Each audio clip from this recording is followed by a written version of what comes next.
Oh yeah, let's start that with a cough. Why not? Yeah, I With a get. I bang. I think it's allergy season. I don't think I have a cold. Although I guess it's kind of the same thing, right? Cedar. Cedar. Yeah, Japan. They did logging 100, 150 years ago, and then just replanted everything with cedar. So now the Oh. entire country has like a cedar allergy.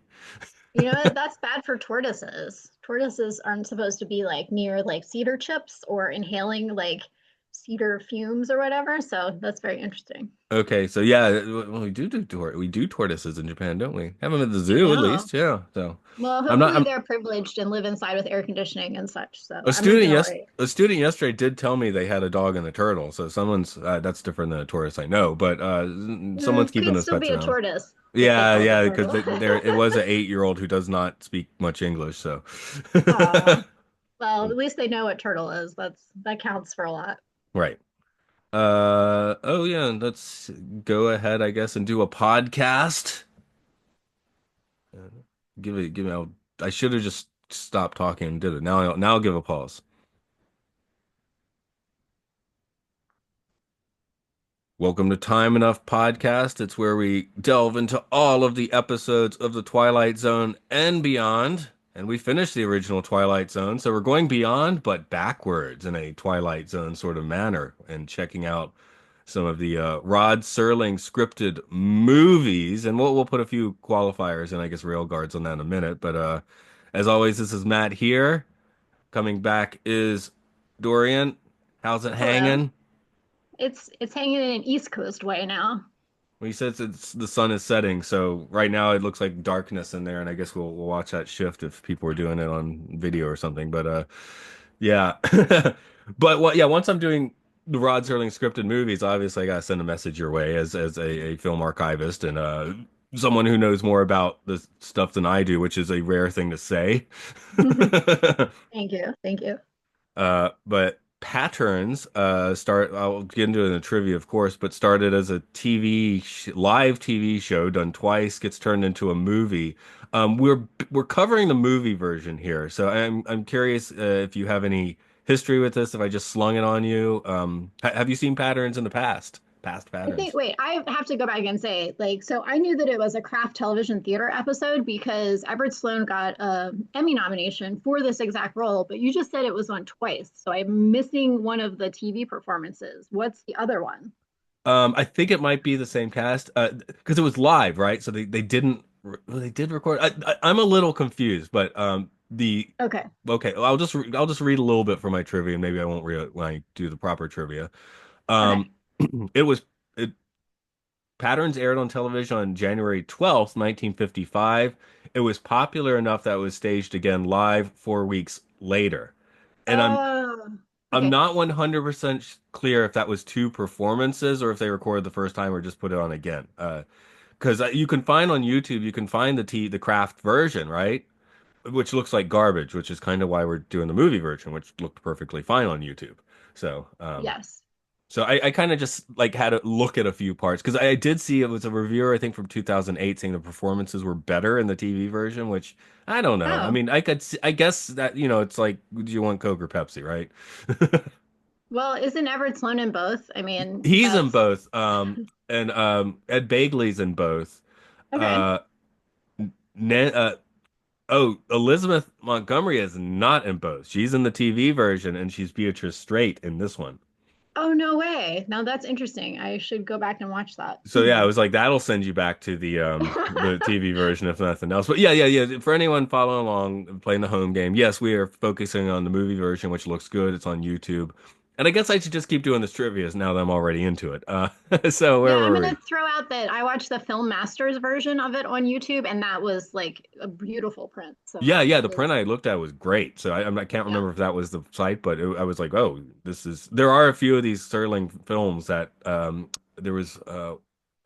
There's one particular I already that if you do it on YouTube, it looks like absolute garbage. So I might have to source it from Mhm. somewhere else. But yeah, there's a few of these that are rough going. Patterns, Requiem for a Heavyweight are looking pretty good on YouTube. And the TV versions are watchable, but it is, kinescope 50s television, so that's Great. never going to That's look the very best you good. can get. Right. Yeah. The film version of Patterns debuted a year later on March 27th, 1956. Like I said, we retain Ed Begley and Everett Sloane, but we lose Elizabeth Montgomery in the crossover. Rod Serling wrote this one as hard as he could. More than a few still consider this to be his best script. There's a base of fans that are like, nah, the Twilight Zone's great, but Patterns was the masterpiece, which we will get into if that's what we think. But the film was directed by Fielder Cook, as with future Twilight Zone writer Earl Hamner Jr. His claim to fame is with the Waltons. He directed The Homecoming, A Christmas Story, a TV film that spawned the Walton series. I always hated that show as a kid. I think it's funny now. I feel like I have to shoehorn it into the trivia for some reason. I mean, I still haven't watched it, you know. I don't think I'm going to watch it, but it just keeps coming. It's weird how closely the Waltons is tied in with Rod Serling, indirectly. Van Helsing was Fred Staples. He won a supporting Academy role. Uh, he won a supporting Academy actor. Where I wrote this wrong. Okay. Anyway, he won a supporting Academy Award for 1942's Johnny Eager. Had a notable part in Shane, and of course, he was in 1970's Airport. But so was everybody Yes. else alive in I 1970. love airports so much. I'm ready for a tangent about the airport movies, but I'll keep cool. And I Hey, love Johnny Eager too. on another feed, we just actually for April Fools, we just covered Airport 75. If you want to take that with a pilot. So. 75 is great. That's the one with Karen Black, but 77 is the one where they're like, let's put this under the ocean. Like, that's incredible. Like, not only is it a plane crash, but it's going to be under the water. It's so great. I love them. No, I've got a file here on my computer which has Airport 75, 77, and 79, the Concorde. The So Concorde. Yeah, and yeah. it's worth noting that like the first airport did not know it was going to be a disaster franchise. It's No. really pretty slow. It gets kind of gets around to the disaster at the end, and Van Heflin is a very important part of that disaster. So, no spoilers, but needless to say, if you see him on your plane, get off the flight. It is not a good situation. So, yes, he's a very memorable part of the very first one. This company drove him insane. That's what happened. The Well, it's Patterns probably this Company. company. It's a sequel. I didn't even put that together. Yeah, there we go. You can work all this out. Everett Sloane, as we mentioned, was Mr. Burns. I mean, Walter Ramsey. While he had a notable run as a character actor, his role as Mr. Bernstein in Citizen Kane is one that folks don't really forget.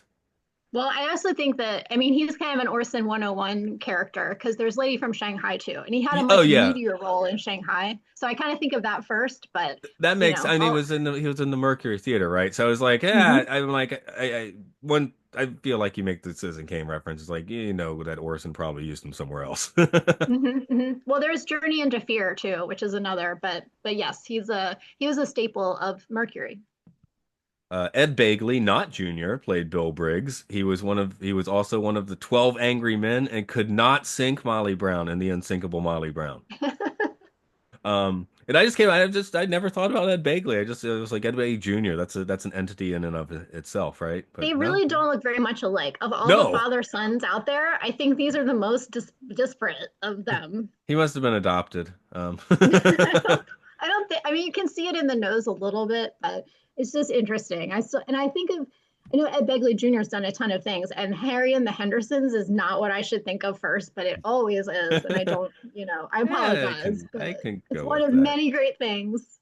No, Everett Sloane's nose was distracting me, so I didn't look at Ed Begley so much. So is this true? Because Orson said that he became fixated on his nose over the years and had a lot of like procedures to fix it. He just Everett Sloane himself decided that his nose was like his biggest problem, and then it just kind of got out of control. Is what I remember Orson telling Peter Bogdanovich, which could have been a tall tale because he did that too, but And that's what how I think drunk of. was he? Yeah, I like his mean, nose. so, and I also, and this is a sad note, so I'll just get this out of the way. But I read that Everett Sloane took an overdose of barbiturates because the way it was phrased on Wikipedia was it was like he was afraid that he was going blind because of glaucoma. So it's like, does that mean that he thought he was going blind and he didn't know why, or there was something fixable about it, but he feared that he was going blind and there was no way to fix it? I was really confused with the wording, so that I don't know, like if it's doubly tragic that there could have been something to help him and he didn't realize, or he didn't know he had glaucoma, or if it was just like it's gone too far and I'm out. So that was kind of a sad footnote to Everett Sloane's life. Mm. The Uh, end. yeah, I'll just move that on to Nancy Staples. was played by Beatrice Straight. Sorry, why am I doing it like a beatnik now? She was a full-on stage actor doing Shakespeare and Arthur Miller earlier in her career. Later, she'd gain a supporting Oscar for Network, despite only having 5 minutes and 2 seconds of screen time. which She'd is also, still a record to have that short amount of screen time and have an Oscar for it. it's like I watched Network like 2 years ago, and I can't quite remember what. Oh, I She's remember. William Holden's wife, the one that he leaves for Faye Dunaway. I know, I was about to say, I know I missed it because I accidentally fell asleep at my computer watching Network and woke up for the climactic scenes and then I was like, this was only an hour. The weird thing is where I fell asleep narratively, it kind of worked out. But yeah, I must have I mean, I'd seen the movie before, but just watching that time, I was like, I don't remember this movie being this short. Um, like when in the theater when I fell asleep watching Barbie, I was like, oh, haha, they're doing joke ending credits. It's like, oh no, I just took a nap in the theater. That's what Do you happened. fall asleep during movies a lot? Because it sounds like As I get older, mm, yeah. Uh, I get it. that's one of several reasons I did not go see the new Mission Impossible on Monday. I was like, man, I think I'm gonna take a nap if I go. I didn't sleep well the night before. I'm like, I'm gonna sleep. I'm gonna take an impossible nap if I go see this probably. So I'll give it another week. Elizabeth Wilson was Marge Fleming. She did not win the Oscar that some folks in this later would, but she did score a Tony for 1972 Sticks and Bones. Not everyone can be in, was it EGOT where you get all of them? Is that it? Oh yeah, that's pretty rare. She That's pretty. also was Dustin Hoffman's mom in The Graduate. Did you know that? Oh, well, we all think about Mrs. Robinson in that movie, don't we? I don't But remember anything there's about his another parents. mom. Yeah, And yeah. also she is in 9 to 5, which I love. And so she was sort of the office manager, I guess. She was like the manager of the secretaries in 9 to 5. So that was kind of a nice, I've never inadvertent seen callback. that. I've never seen that because I hated that song as a 5-year-old, so I could never. I know the movie's good, but I just like because I hated that movie song from age 5. Um, yeah, someone should That's have played me weird. Jolene instead. It's a great song. Oh well, Jolene doesn't really fit the tone of the movie, No, but it doesn't. But I I'm mean, just saying for Dolly Parton, someone should have played me Jolene first. do you still hate it? Because it's so catchy and I'm wonderful, and the sitting here and movie's hilarious. I'm sitting here and thinking if I still hate that song. I think I still hate it. Sorry. I know it. I know a lot of people love the song, but it just doesn't do it for me for whatever reason. Maybe you could just fast forward through the opening credits because that's I like could the do opening that. credits song, I and then can you could watch. just I pick it can up. deal with in the credits. To be honest, it's not. It's not like I rage hate it. I just don't like it. It's so great though. I don't Yeah. understand. It's I so know. I've good. had this argument on a podcast before. I think with the Orville folks because it was in Orville, and I was like, why'd they put it in there? They're like, that's a great song. What are you talking about? So, And Elizabeth Wilson was also in The Birds, by the way, which I'm not a fan of The Birds, so I don't remember hmm. what character she was, but she's definitely in it. So that was Oh, the other notable one, I thought. and that was because Dolly Parsons in an episode of the Orville. I forgot about that. That's why 9 to 5 shows up and stuff. No, it's maybe her song Um, shows up. Yeah, she's like in an episode. Am I going crazy? That doesn't sound right when I say it, but I think she is. Okay. Anyway, um, we don't have an opening prologue for this. That Rod was not doing those at this point in time. As we talked about in 1959, he kind of hoodwinked himself into doing those opening narrations anyway. So that was never the hmm. plan for him to do that. And he definitely was not doing it in 1956. But if you could go ahead and just give us that real quick TV guide style plot summary. Yes, this one sentence IMDb tagline is when Fred Staples is recruited onto the board of a high powered New York corporation, he finds his ethics and ambition at odds.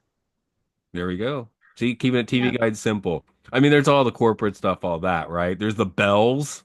A real plot description would have to mention all the bells, of course. Maybe I can put The bells behind bells that. as opposed to a soundtrack. Yeah. Oh, and by the way, I should mention that Fred Staples is the Van Heflin character. He's the one who kind of gets thrown into this world. And the poster is also, I didn't understand patterns. Like that's kind of a weird title, but the poster seems to explain it a little better. The poster is patterns of passion, patterns of greed, patterns of lust that shake the gray flannel world of big money like an earthquake. I So maybe because I've worked in more offices, I picked up on the patterns, I guess, a little bit, but I still don't get it. I still don't. I don't know. I mean, isn't this whole movie about Van Heflin being different? And he's sort of. It's kind of a simple is he story, right? he's going to get patterned into another he's going to get patterned into the exec that Everett Sloan wants. Wants him to be. Yeah, I I guess my that's true. Because my Yeah. final note in the movie is Yeah, I'm That not it going to wasn't a say that was a happy ending. There's no right. chance he actually is morally lost and he's just lying to himself at the end. That's how I saw it. No, I think that's true. I mean, first of all, what a miserable job to have. Like double your pay and double your stocks is not going to fix like the moral decrepitude of like what I mean, every day they're going to be fighting, right? And it's a pretty simple story. It's about like Van Heflin's character is sort of the gray that navigates this like, Ed Begley was too wholesome and Everett Sloane's too ruthless. And somehow Van Heflin, at least initially, is sort of this hybrid that knows both sides, but it's hard to believe that he's going to stand his ground and not be sucked to the evil side of Everett Sloane eventually, right? I mean, how, or he's going to fight every day not to. Like, that's exhausting. Well, here's the thing that no, everyone's pretty gray area in here, right? Because I mean, when Everett Sloane talks about some of the failings of Ed Begley, I feel like just using the actor names today, Yeah. but Okay.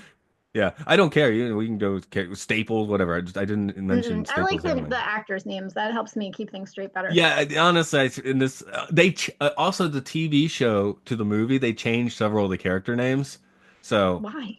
I don't know. That's I weird. guess if you're like we're going cinematic, let's punch it up. Let's think of better names. We had 10 minutes to think of it for the TV show. Let's take 30 minutes and a lunch And break, you know? Staples is the one that they came up with as the better one. Hey, a whole corporation came up with that, right? They were ahead of their time. Where was I though? Staples.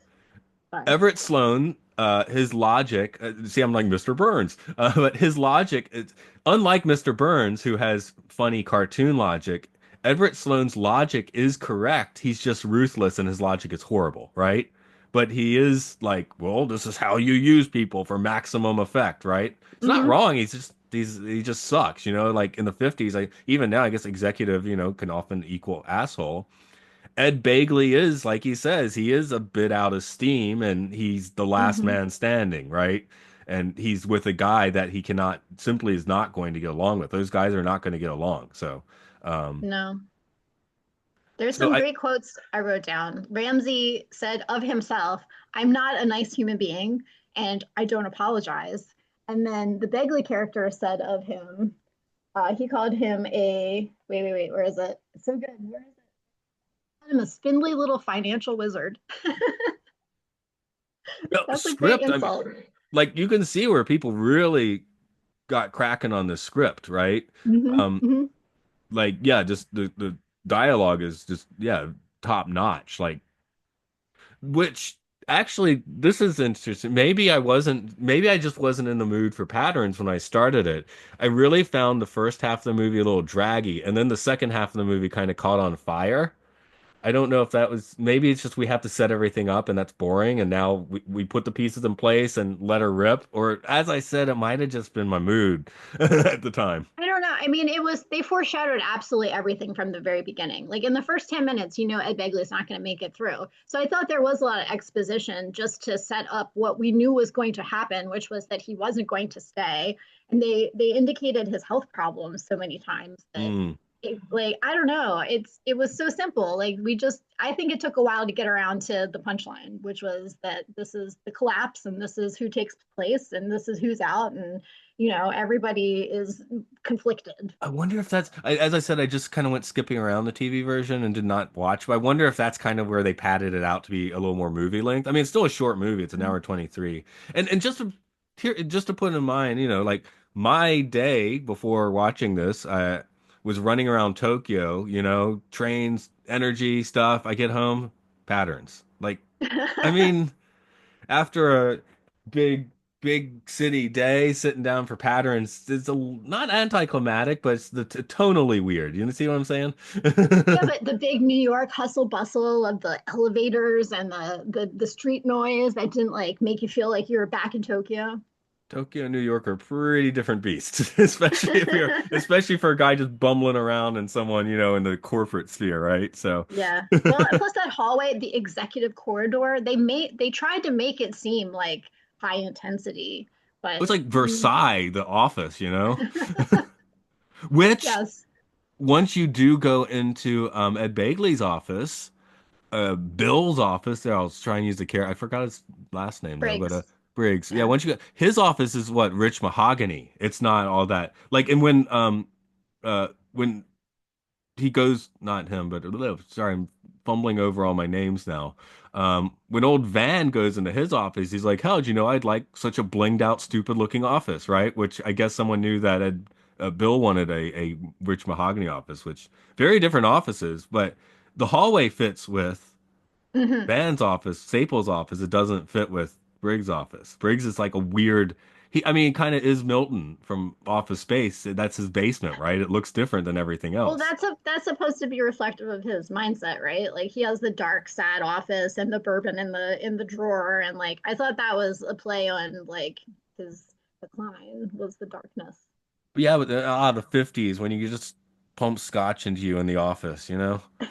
Three martini lunches, yeah. I don't think you can get away with that anymore. Well, you probably can, but I'm sure plenty of people do, yeah, that's what but I'll say. yes, Actually, you probably can't get away with that. It's just you don't it's we don't have the charming Cary Grant North by Northwest guy anymore, right? Doing his four martini exactly, lunches. exactly. That doesn't happen. You do get, I mean, honestly, you were starting to read the lines from Everett Sloan, and it's like, well, Elon Musk says this stuff every day, you know? Another great quote from Sloan was, "You can't run a business on thank you notes." Uh, yes, again, that sounds like that sounds like a headline from today's newspapers that on or Yep. web pages. Yeah. See, I'm watching a But 50s movie. I'm then thinking newspapers. toward the end, Van Heflin says to him, "You wouldn't try anything like that with me because I'd kill you first." I guess that's like Van Heflin being like, "Yeah, I'll stay because you can't step on me like you did Briggs." But I don't think that's true. Yeah, I think is he that going to kill him? That sounds doubtful. Like I'm gonna, I don't know, corporately slaughter you. Hey, I don't know. hmm, Um,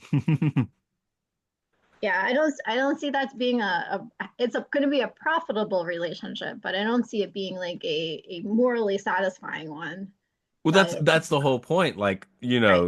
with that little bit of balance, it's a bad balance. It's like putting two chihuahuas on a plank on the top of a high rise. It's not a balance that we should be doing, but it works when it does. If it works, it works. I'm not quite sure why that's the metaphor that came to mind, but I love it. It doesn't make any sense. I mean, I don't have a lot of Chihuahua experience, so Okay, two I defer to tortoises you. on a wooden plank teetering at the top of a building. If the balance No works, the teetering, tortoises just napping. I mean, there'd be no the plank danger. is teetering. Yeah, right. But that's my point. You don't want that balance, but yeah. No, right. That's the end of this movie. It's a logically sound one, but it's completely, you're a shell inside once you are. I mean, maybe he's still like, oh, I'll make a chance, but he's gonna be a shell in 3 years. I mean, Japan does have Japan Inc. It's a different thing than American corporate culture, obviously. Um, but yeah, it's like here, a lot of people in Japan. So junior high, you've got a uniform. Everyone in junior high in Japan has a school uniform. Hmm. High school, you can't like dye your hair and I mean, piercings aren't popular in Japan, but you can't do that sort of stuff. So you don't have to wear a uniform, but you can't go too crazy with your style. I mean, you can on the Hmm. weekends or whatever, but like, although weirdly, my daughter and her friends, they like made their own uniforms. Like they bought uniformy sort of stuff. So some people in Japan still want to keep doing that. I guess that's also a style choice. University is where you go nuts. If you want to look like weirdo punk rocker or goth, girl or whatever, you do it then.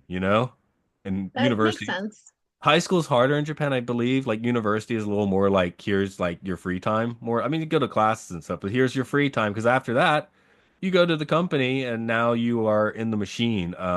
Hmm. Whereas working, he's been there 10 years just like me, but dude came up. A Japanese teacher. He's comes in. He's wearing a suit, but he looks like a rocker, right? He's got the long hair, like the goofy little goatee. A week later, he's got no facial hair trimmed, and that's never gone back, right?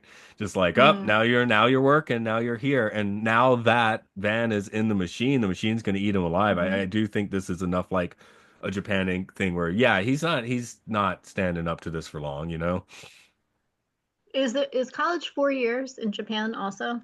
Unless you do a junior college, 2 or 4 years, I guess would Two be to the way four. to say Okay, it. Yeah, a lot of people do junior, like I think more than America, people will just do 2 years and then go into a company. So, smart.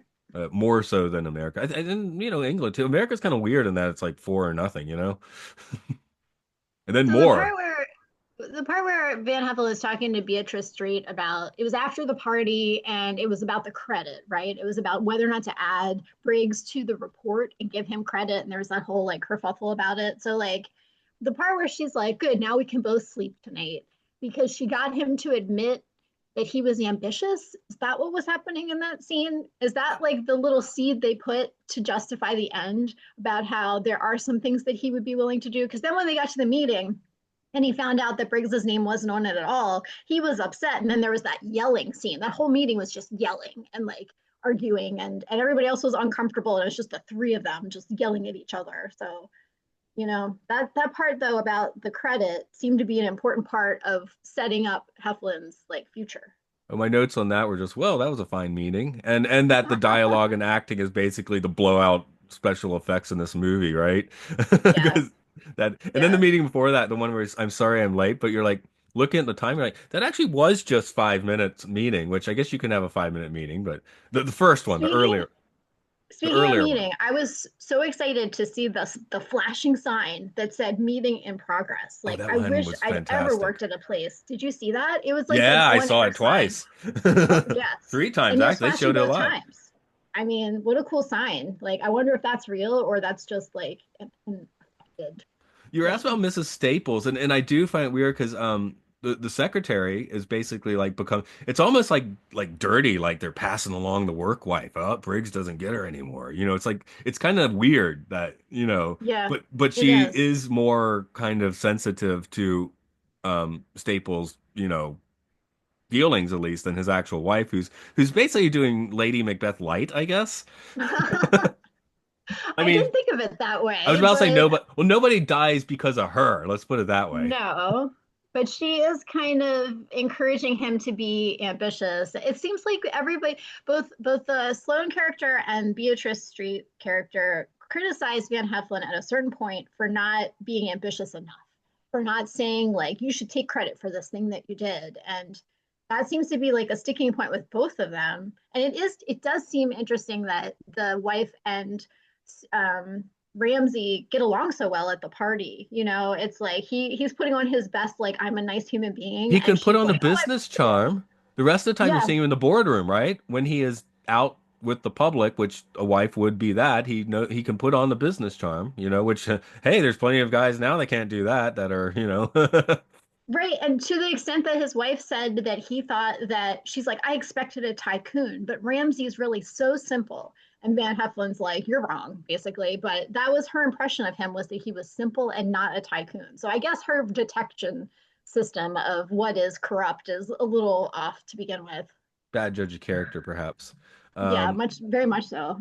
let's see. I'm just gonna stroll through my notes a little bit here. I do think they got a real nice gothic looking New York City. Oh Cinematography in yeah. this was no. I guess that's the thing. It's like, hey, we got to upscale it from TV, and they did a good job of that, considering it is basically a parlor drama. Hmm. Uh, Bechdel test fully failed in this movie as they have four secretaries standing around a water cooler talking about men. Um, Right away, baby. yeah. Um, oh yeah, they were kind of. I said they're off. They had Versailles the Office, but they were referring to it as early American, which was a weird. I guess that's chronologically about the same time, but I certainly never put the two No. together. Yeah, that first meeting, I guess maybe I was supposed to be mildly bored for that first meeting, so I could contrast it with the later one. Yeah. That might After Ed Begley threatened to punch Everett Sloan in the face to Van Heflin and told him like, I just want to keep hitting him, and like you know, yeah, that well was good to that's see. the climax meeting is so amazing. Maybe it's like required that the earlier meeting be kind of bland and dull, just to I think that's rip the accurate. I think that band-aid makes off. sense. Yeah. And after I mean, I don't think this is a spoiler because everyone's seen this, right? Like when he leaves and he suddenly, becomes ill, that POV of him looking up at the ceiling and everybody's had, the loss of focus, like while he's, having his demise, like And his that's really final, clever. I wrote down the quote of his last words. Hmm. Tell him Glurblacks because Well, he he makes did some tell him a noise. few times, but I wonder who he meant. I guess he meant his son, is my I guess. his bow tie wearing son. We want to talk about his style a little bit. I was like worst fashion in a movie ever. I mean, he pulled it off. It's the 50s. He's No, going it's to the baseball 50s. games, you know. I know. But I was like, I want to punch the, and I don't really want to punch the kid, but yeah, he was just so gee golly. It was like, He was wholesome like his father. yeah, I get that. I would say that's the weakest part of this movie, though. Not even that the actor is terrible, not even that the character, but it's just like, yeah, this takes you out a little bit because it's much of a facade or something, you know? The kid, you mean? Yeah. Hmm. I guess he does need to be there though. Bill does need to have a kid, so I don't Yeah. know. I think a more modern version of this would have just played the kid, written the kid to be a little more naturalistic because this kid is derpy. Yeah, I would not be Yeah, friends but with this he's kid in old high school. school. I think it He's works old school. because that's what Begley is. So of course his son is following in his footsteps. Dick York he was he played a high schooler 7 years before this. Maybe he could still do it here. And the educational film Shy Guy, if anyone's curious. That sounds perfect. That sounds like who else would you cast in that, right? Yeah, so it might have been a little too old by the time they made patterns, but let's see, I got a few other things I did want to mention. Oh, I wish we could see the queer undercurrents in this office. We don't get to see that. That's what Hmm. Severance is for, I guess. Um, dialogue doubling. Yeah, the buildup of the script is part of I think the thing because they say it and I mean it's what Rod would probably say in his closing narration about how it's but now it has to be Bill's drunken monologue in his office how it starts as I guess what they call microaggressions and he Hmm. doesn't say that because that's a more modern term Hmm. and it doesn't seem That's a real good at way to put it, first though. and yeah Yeah, yeah. yeah and it is interesting because that is a very real office thing. I mean, that's pretty much why I left my old job because that sort of thing happened. Because at that point, they were paying me the most that they could pay a foreign teacher. I'd been there a while. They were paying my health insurance and my daughter's. And I think someone at corporate was like, "This isn't what we want." Hmm. And yeah, yeah. And then it was just like one day someone shows up and starts being nasty, and that's the new uh thing. So I didn't experience this version of it. I very quickly was like, okay, well, I see the writing on the wall. Time to.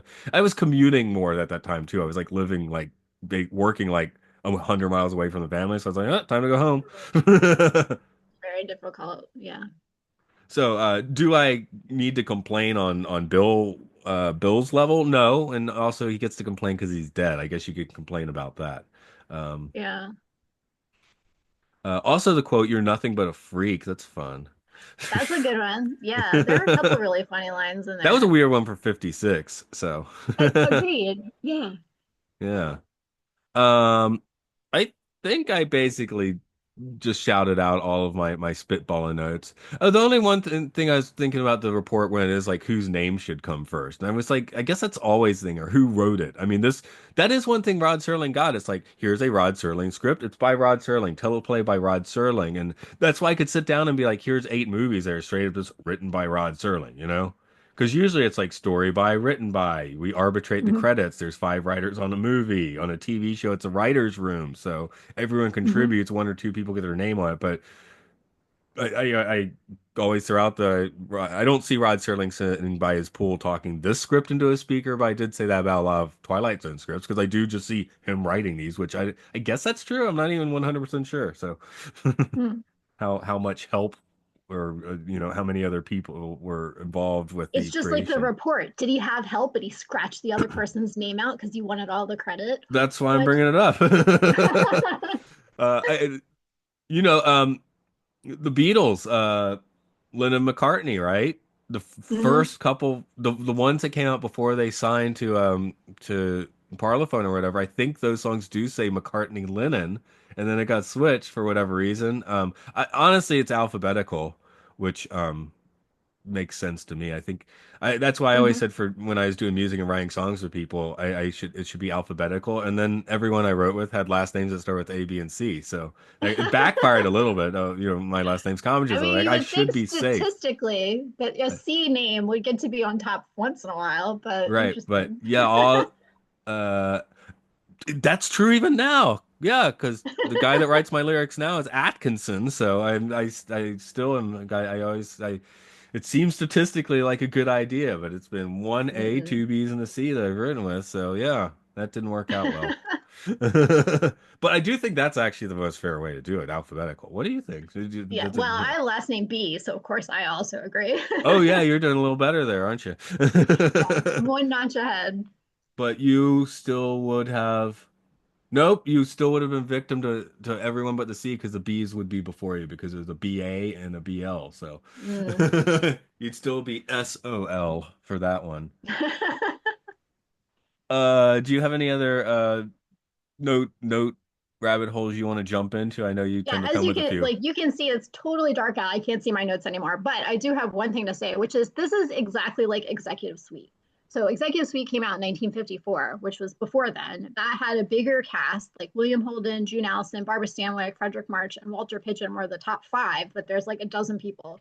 And I heard or I read that this patterns got compared to Executive Suite when it came out. So it's not too surprising. Same thing where the opening credits are not music, it's the hustle bustle of the city and the bells and the whatever. And I've read that Patterns is a little bit grittier than Executive Suite. Executive Suite is about finding a replacement for someone in the company. So it's about votes and about interpersonal drama and things like that. But there's a very similar tone. Like this would be a great double feature to be Executive Suite and then Patterns because it's about the same New York corporate world and cutthroat and, you know, behind the scene machinations and things like Well, that. that's what So that, happened here 20 years ago, isn't it? Because Everett Sloane has replaced his father, and you know, Ed Begley apparently got along with the father quite well and doesn't get along mm-hmm. with the son at all. And I haven't seen Executive Suite, but I am I was wondering though surprised. if that I feel is like you how. have, but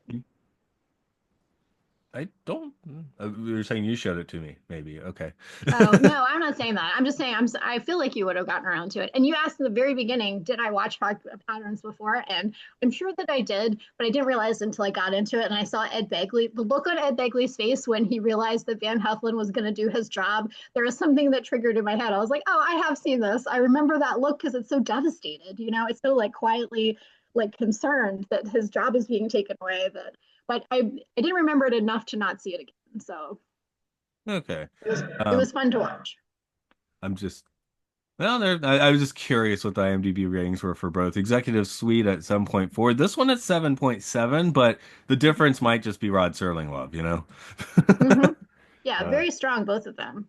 yeah. And just really very similar. I mean, I think they each do their own thing, but they are in the same universe in a way. And plus, Executive Suite's directed by Robert Wise, so No, that's I always like the power, sequel that's not a sequel, but kind of fits in. And it's not a Lego set. There's no right? connection. They just, like you said, makes a good double feature. So, Yeah. So that I would recommend that for anyone who liked Patterns and wants to see like an alternate version with a little bit bigger cast, but and a little bit different, more drama and less like moral introspection, I well, like I guess. said, like so maybe that's just how that comes out in 54. Rod Serling is trying, I mean, Patterns is his breakout. So he's like, hey, people seem to like this. I think I could do this. Like, he might have even been thinking, let's go 20 years in the future where another replacement's coming in and do that. But I'll scale it down. It's for TV. So it's, if you're doing it on TV from a movie, people do that all the time. And then it just became weirdly popular enough that now it becomes a movie again. So we kind of loop around. So when it's a movie, it kind of feels a little more like a, I don't know, not a ripoff, but one shade nicer than ripoff. Mm-hmm. Is there a word for Yeah, that? I wonder what the missing piece of information I have is like, how did it go from being the television show? I guess you said that it's possible they re-aired it, right? So there was a television show. It was popular enough to re-air, and maybe that was the green light for making it into a full-length feature. As Yeah. somebody along the way was like, "Hey, why don't you go ahead and make that a movie?" And because this was Well, the first, right? The first they of the series of. say restaged, so I guess second live performance. Okay, they did it completely. They did it twice. Yes, on TV. And enough so that Slim got an Emmy nomination for it. So Yeah. it had enough like interest and power behind it to catapult it into a feature length film. So that's a neat story. Like that's neat. There, Even despite Executive Suite having existed, this was still something that they thought must have hit at a different way, and showed something a little bit different, a little grittier, and it deserved its own thing. Oh, and okay, the original does not exist. So they kinescoped Oh, the second version. The first one is lost to time, it seems. So there is only oh, one TV version that you can watch, but it was done twice. So interesting. yeah, yeah, yeah. Okay. I mean, TV just. I mean, we had what a whole nother network then that of or what four major networks at the time. What was the weird one that vanished? You know what I'm talking about? I do, but I can't recall Was it like off the DuPont? top of my head. Something like Mm, that. I'm rusty. I'm rusty with my kinescope arrow television. Yeah, yeah. But yeah, so if you're watching it on TV, you are seeing the second version. Same director. Most, I mean, the main act, obviously, a lot of the second, third, the way down people, they don't need to get the same people. Who cares, right? So they didn't. But it seems Elizabeth Montgomery is the only person who really like missing from the movie version. So, Well, who played Staples, or the character that Van Heflin played? oh, Yes. let's see. Oh, sorry, because they changed the names around, didn't they? Richard Mm-hmm. Kiley, Oh, who I know him. What do I know him from? I know that name. I don't know that I Oh yeah, do. sorry, that's another major one they changed, isn't it? He sang The Impossible Dream. That can't be what I know him from, though. Or maybe it is. Okay, he's a musical guy. Maybe I don't know him so well. Okay. So okay, sorry, that's two major actors that were not in the film version. But then he's good enough that who cares, right? With Van Oh Helsing. yeah, he did a great job. Uh, so I guess I'm going to continue putting my questions because some of them still make sense. I mean, I obviously I can't be like, are we in the Twilight Zone in this? Because we're not.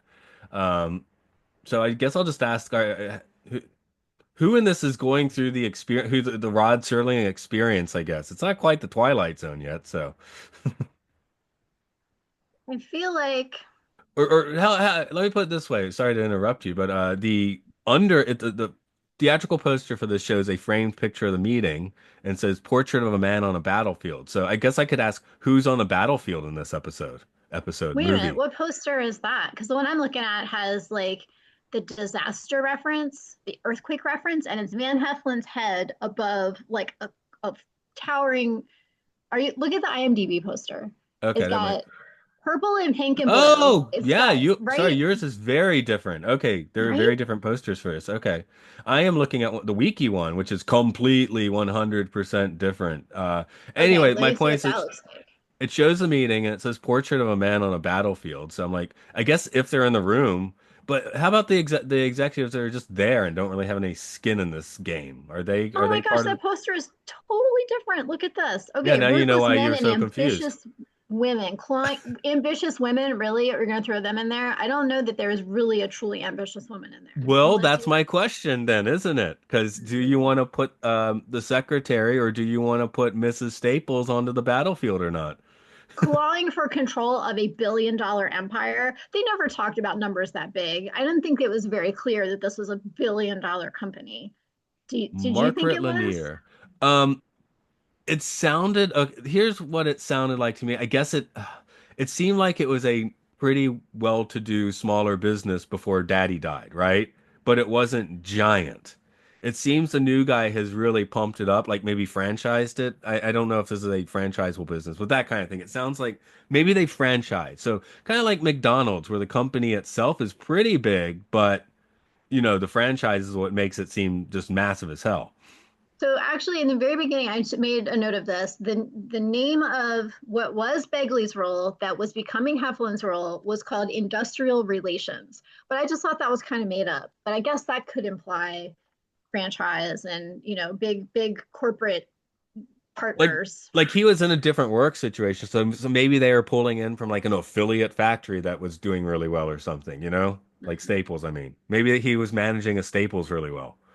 These posters are like bonkers difference. Like Yeah, now you know why you're so confused when I started talking about it. But oh my God. Okay, so eventually, what was our question? What did we get back to? who's on Who the was battlefield? I feel who's on like the battlefield? Staples, Ramsey, and Briggs, Heflin, Sloan, and Bagley are givens.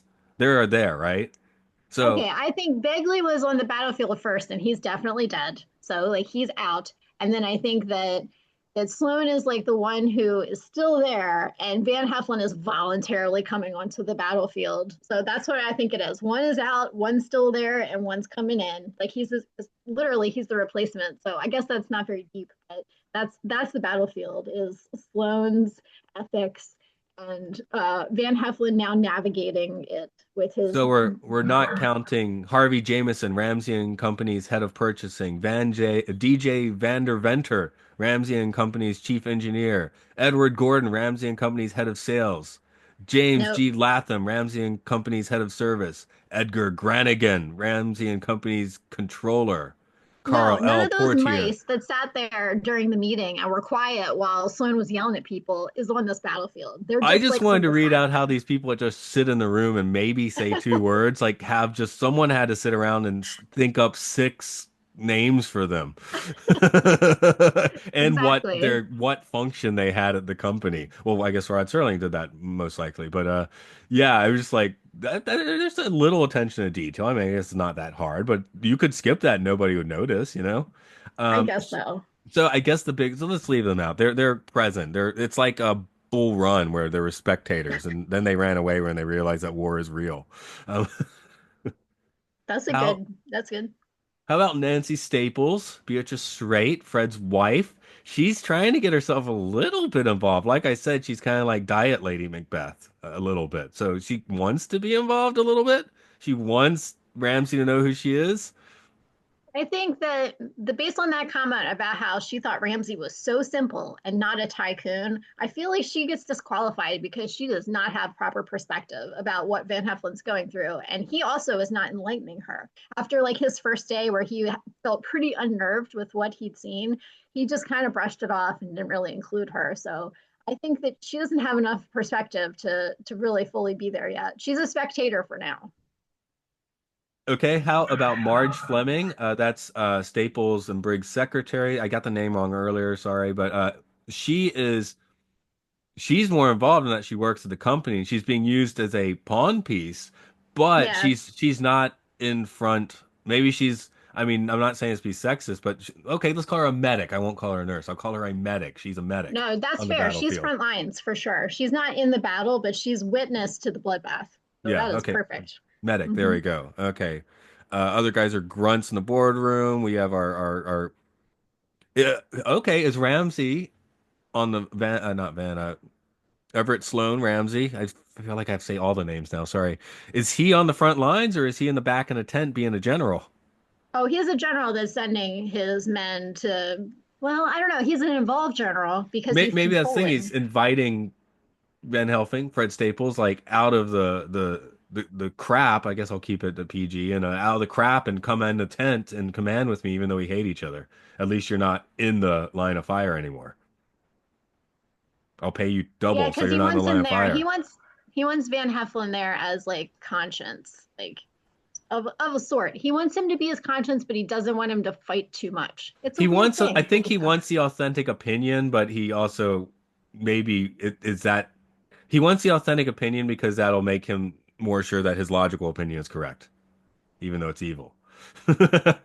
Maybe that's it. Because I was unsure. I didn't think there was a good driving force for him to want someone around that he couldn't just tell what to do, except that he was exhausted with having Ed Begley be too nice. That was S- clearly a sore point. So, Some people don't want a yes man. They want a no man around, I think. but do you really think Everett Sloan's one of those people? I mean, I think initially he is, but I worry that that's going to get old fast. Before this, at night, he was paying high high powered dominatrixes to whip him at night, right? He doesn't need that anymore because now he's got Fred Staples. He's saving money. But I mean that is the thing. That's That's what the they say. uncut version. The Mhm. executives like they talk about executives are into that because they're so powerful. They need, oh, I need someone to kick my ass a little bit, you know? That's true. Wow, I didn't think we get to dominatrixes in this episode, but here we are. Who? Well, let's talk about who deserves what in this episode. Ramsey has no comeuppance, so he deserves worse. He deserves to go first on the wall in the revolution, probably. I guess we're supposed to hope that Van Heflin will eventually put him in line, like that his comeuppance is to come, or that there's a certain fairness that will be now introduced into his life, or a counterbalance. I think we're supposed to feel optimistic about that, which I do not, but I think that is one of the things we're supposed to be left with is the, oh, well, Van Heflin will straighten him out eventually. I think this is the throne room scene of Return of the Jedi going the other way, where the Emperor says, "Luke, join me, but you have to kill this guy." Who, well, in that case, is your dad. So that does add something. But Bill's very fatherly, right? So it's kind of like if Luke was like, "Well, okay," you know. Maybe. But Bill killed himself. I mean, he did not. Comes out wrong. But Well, his the he stress of, yeah. Staples tells Ramsey, "You murdered him," you know.